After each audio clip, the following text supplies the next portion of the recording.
El día de ayer estábamos hablando del Congreso virtual, de la posibilidad de que el Congreso empezara a sesionar de manera virtual, no presencial. Algunos están de acuerdo, otros no están de acuerdo. Ayer inclusive, Paula, le cuento que sesionó la Comisión de Paz. Estaban hablando de este cese unilateral del fuego que planteó el ELN durante el mes de abril. Y lo hicieron de manera virtual. Así que ya comenzó en algo este nuevo sistema. Solamente lo hizo esta comisión. Faltaría ver cómo lograría hacerse de manera virtual toda una plenaria. Paula, para hablar de ese tema usted nos trae un invitado. Pues sí, seguimos hablando de este tema, Jenner, porque no cesa la polémica por cuenta de esa autorización que vía decreto pues ya dio el gobierno para que el Congreso pueda sesionar de manera virtual. Recordemos que se han reducido al máximo las aglomeraciones de personas, entonces se encuentra en la tecnología pues una alternativa interesante para que el Congreso no tenga que parar. Pero tenemos en la línea con nosotros en este momento a uno de los mayores detractores de esta medida, el senador Jorge Enrique Robledo, a quien le damos los buenos días. Senador, gracias por estar con nosotros. Muy buenos días, muchas gracias por su llamada y un saludo a todos sus televidentes. Bueno, senador, usted dice que esta medida es inconstitucional y definitivamente no le gusta. ¿Por qué? Sí, con la medida hay dos problemas. Hay un problema de legalidad y hay un problema de conveniencia. El problema de la legalidad tiene que ver con esto. Ustedes no encuentran una sola norma ni en la Constitución ni en la Ley Quinta que rige al Congreso que hace en Colombia se legisle. Me refiero principalmente a legislarse. Hacer debates, discusiones, etcétera, es una cosa que puede hacerse por internet de manera virtual y eso, digamos, que no reviste mayores problemas. Pero cuando se trata ya de legislar, de aprobar leyes, la Constitución es perfectamente clara en señalar que tiene que hacerse con el Congreso reunido, y la ley también lo dice. No hay ninguna norma que autorice hacer lo que se va a hacer.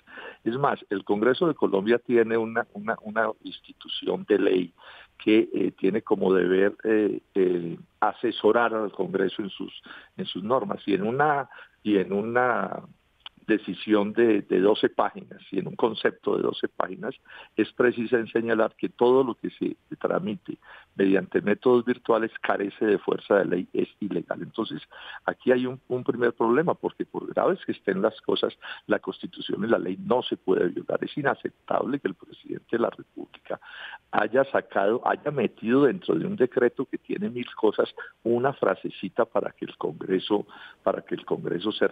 funcione de manera virtual. No hay una frase de sustentación, de sustento jurídico. Es realmente una desproporción lo que hace el jefe del Estado, una norma que no consultó con ningún partido, menos con las fuerzas de la oposición. Ese es un primer hecho que es absolutamente inaceptable.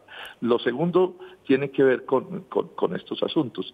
Si el Congreso de Colombia legisla súper mal de cuerpo presente, y hay 1000 maneras de probar que legisla súper mal, utilizando métodos torticeros, mermelada, etcétera, etcétera.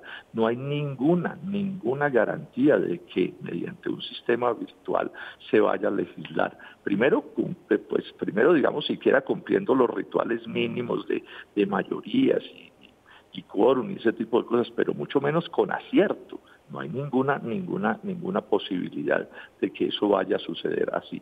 Y lo tercero que hay que decir es esto, que es una cosa que los colombianos no entienden, es que el Congreso de Colombia no es una institución más, es el tercer poder de la democracia colombiana.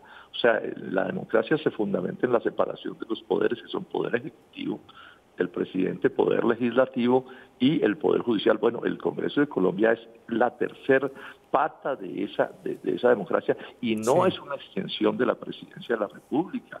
Para mencionar un solo ejemplo, en el Congreso de Colombia somos por lo menos 60 congresistas que no estamos respaldando el gobierno del presidente Iván Duque, y eso no puede ser tratado como un asunto menor. Y por último, digamos esto, en estos días ha sesionado el Congreso de Estados Unidos, ha sesionado el Congreso de Alemania y ha sesionado el Congreso el Congreso italiano, un país que tiene severísimos problemas. Entonces lo que nosotros estamos planteando es que el Congreso debe ser citado para tomar las determinaciones que se piense que deben tomarse. Y una última pregunta al presidente Duque: ¿qué es lo que quiere aprobar? ¿Cuáles son las leyes que quiere aprobar?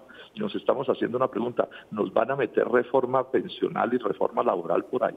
¿Nos van a meter otra reforma tributaria para beneficiar a los superpoderosos por ahí? Entonces, dentro de estos criterios, yo insisto en que el tema es mucho más complejo de lo que parece, mucho más complicado, y que la democracia del país es lo que está en juego. Maltratar al Congreso es abrir caminos hacia autoritarismos que acechan en este momento al mundo entero y a Colombia, sin duda alguna. Senador, muy importante esas observaciones que usted hace. Sin embargo, ¿qué responderle a otros sectores que han dicho, bueno, es que es algo tan sencillo como que ustedes podrían estar en riesgo de contagio al estar en forma presente? Sí, yo soy perfectamente consciente de eso, por supuesto que sí, pero entonces a eso pues hay que decir, les pongo el caso, los congresos que ya cité, pues también estaban en riesgo esos congresistas, Estados Unidos, Alemania, Italia, pero además en Colombia hay miles y miles de colombianos en riesgo, miles y miles.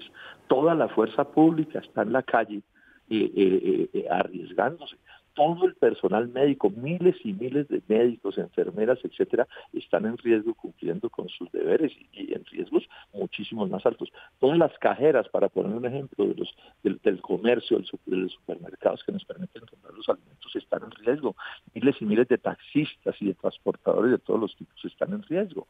Entonces, bueno, pues aquí a quienes les toca correr riesgos, y yo creo que este es el caso en que a los congresistas, para cumplir con nuestro deber, nos toca correr riesgos. Ahora, si las cosas se hacen con cuidado, hay una serie de medidas prudenciales que se pueden tomar que reducirían ese riesgo en niveles que se puede manejar, pero yo insisto, nos hicimos elegir o nos eligieron como congresistas y nuestro deber es, bueno, cumplir con los deberes que nos corresponden, porque bueno, uno en la vida no solo tiene derechos, tiene deberes, y el deber de los congresistas de Colombia es defender las instituciones democráticas de este país, es defender la separación de los poderes, es defender que se legisle bien, y si toca asumir el riesgo, pues lo asumimos. Esa es parte de la vida, como tantos otros compatriotas que lo están asumiendo, y repito, en condiciones bastante más difíciles que las que nos tocaría asumirlo a nosotros.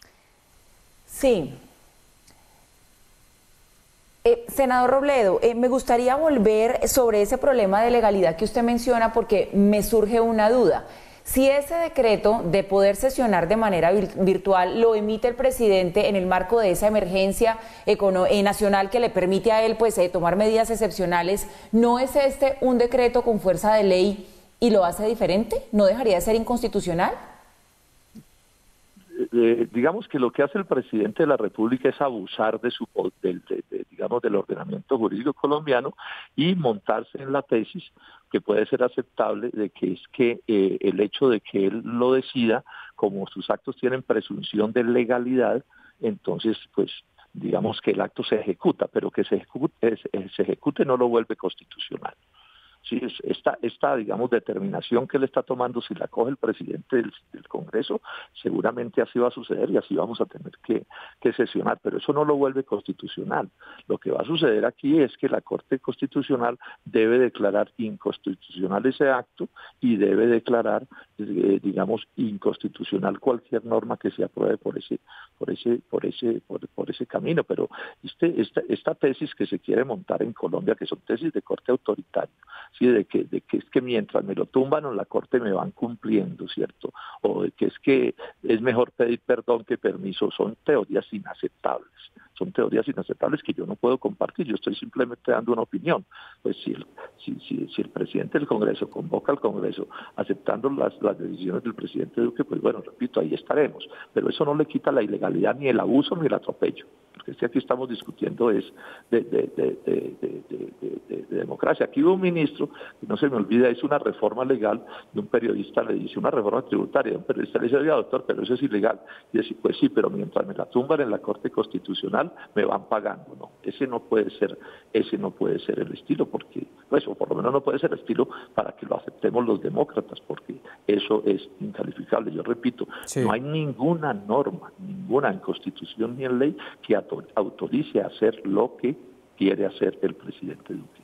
Y insisto en una pregunta, ¿qué leyes nos quiere aprobar? Yo les pregunto a ustedes, mis queridos periodistas, ¿qué dirían ustedes si mañana hay una propuesta de reforma pensional como la que vienen cocinando para que se tramite con ese Congreso virtual?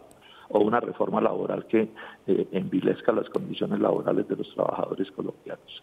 ¿Qué diríamos de esa decisión? No, que es que el doctor Duque sacó un decretico sin sustentación jurídica. Es que es inaudito que no haya una sustentación jurídica. ¿Cómo se atreve el doctor Duque a meter una cosa de este calibre contra el tercer poder, que es un poder en términos legales igual al del Poder Ejecutivo, sin siquiera un decreto aparte, que haga una sustentación mínima, que dé alguna explicación? No hay una línea que explique en el decreto del presidente Duque por qué va a hacer esto, que es un atropello manifiesto contra la Constitución y las leyes de la República. No, sí. Esto no es un problema. Él dirá que es que tiene buenas intenciones. No, es que esto no es un problema de tener buenas intenciones. Esto es un problema de si se respetan o no las normas jurídicas en Colombia y los derechos ciudadanos. Es que a nosotros nos eligieron millones de colombianos y nos eligieron para que exijamos que las cosas se hagan bien. Pues muy bien, senador Jorge Robledo, gracias por estar en Redman Noticias.